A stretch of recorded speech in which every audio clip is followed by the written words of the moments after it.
Mas não é todo paciente que se encaixa na possibilidade de receber uma cirurgia para tratamento de Parkinson, né? E algumas cirurgias também, elas não são duradouras, elas têm um tempo em que melhoram os sintomas do paciente. E, infelizmente, como é uma doença degenerativa e os neurônios continuam a serem perdidos, aquela doença pode piorar novamente e você ter que, de novo, utilizar recursos de medicamento. Então, infelizmente, ainda é um tratamento que tem ainda algumas limitações.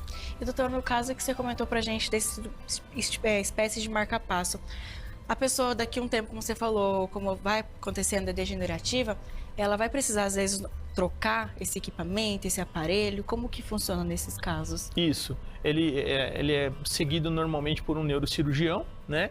E existem alguns aparelhos auxiliares que veem se o marca-passo está funcionando corretamente, se está na frequência correta. Então, o paciente nos retornos pode ter que sofrer alguns ajustes na frequência de disparos, né? E sim, ele tem que fazer um acompanhamento mais de perto pelo neurocirurgião para poder acompanhar o funcionamento do marca-passo. E vocês classificam esse tipo de cirurgia, doutor? Ela é um pouco mais complicada ou depende muito do caso? As cirurgias de doenças, assim como a doença de Parkinson, são classificadas nas cirurgias minimamente invasivas, né? Nos procedimentos minimamente invasivos.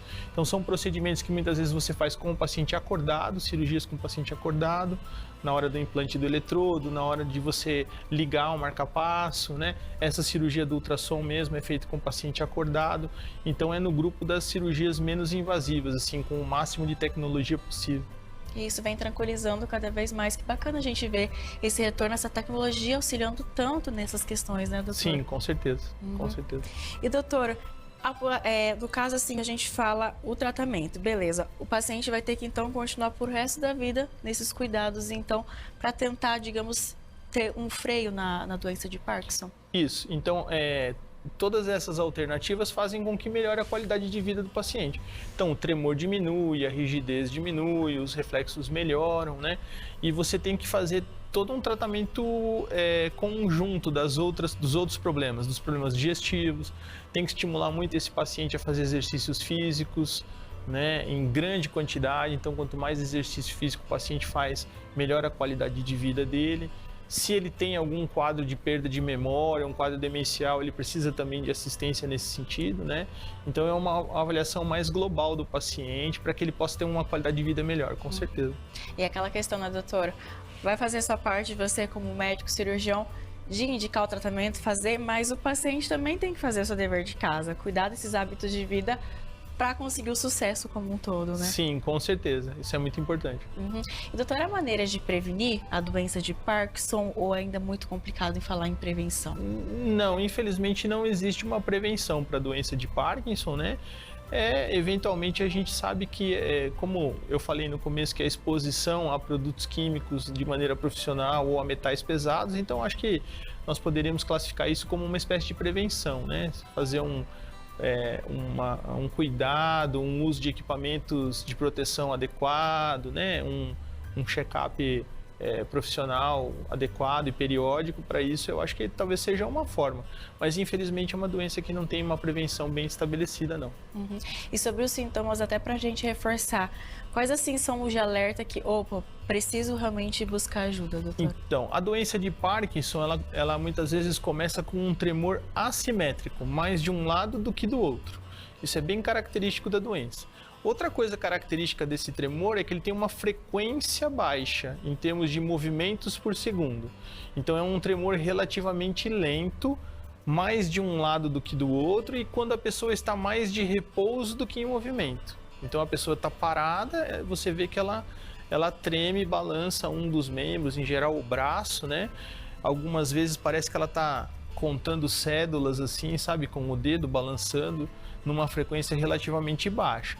Então esse é um sinal mais típico do tremor de Parkinson. Às vezes a população confunde com um outro tipo de tremor, que é o tremor essencial, que é um tremor diferente. Ele é mais rápido, uma frequência bem alta, normalmente pega os dois lados, né? Então, nas duas mãos, por exemplo, e quando a pessoa vai fazer o movimento, então ela está parada ou está dormindo, ela não treme. Aí ela pega uma xícara que treme bastante para levar à boca e tal.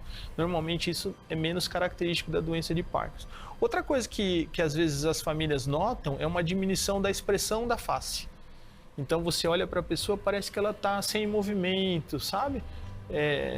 Sem expressão, né? Tem uma hipomimia facial, parece que não movimenta muito bem, tanto faz se ela está sorrindo ou não, parece que os músculos que trabalham ali as emoções, você não vê movimento. Parecido que quando a gente faz botox, só que no rosto todo, sabe? Então esse é um outro indicativo. A voz, muitas vezes, diminui um pouquinho a intensidade, a pessoa começa a falar um pouco mais baixo. Às vezes os familiares notam que vai sair da cadeira, então a pessoa começa o movimento, para. Começa o movimento, para, sabe? Começa de novo, daí ele meio que embala, assim, né? Aquece, né? O motor e embala. Então, são sintomas que, às vezes, os familiares notam no começo da doença de Parkinson. O mesmo no começar a caminhar. Então, às vezes, a pessoa vai tá parado de pé, vai começar a caminhada, ela fica hesitante, começa a dar pequenos movimentos e depois sai andando. Então são algumas dicas aí para o pessoal da população observar nas pessoas, né, que são sintomas mais característicos da doença.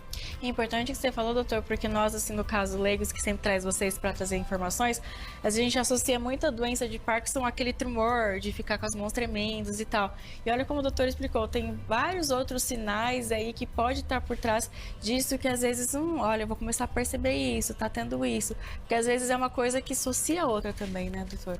O tremor é uma coisa muito comum na população. Então, por exemplo, a pessoa, vamos supor que ela esteja com a tireoide funcionando muito, está com hipertiroidismo. Então, é uma tendência do hormônio fazer com que a pessoa trema rápido as duas mãos, né? Ou, por exemplo, a pessoa consome muita substância estimulante, chimarrão, café, né? Então, isso também aumenta o tremor.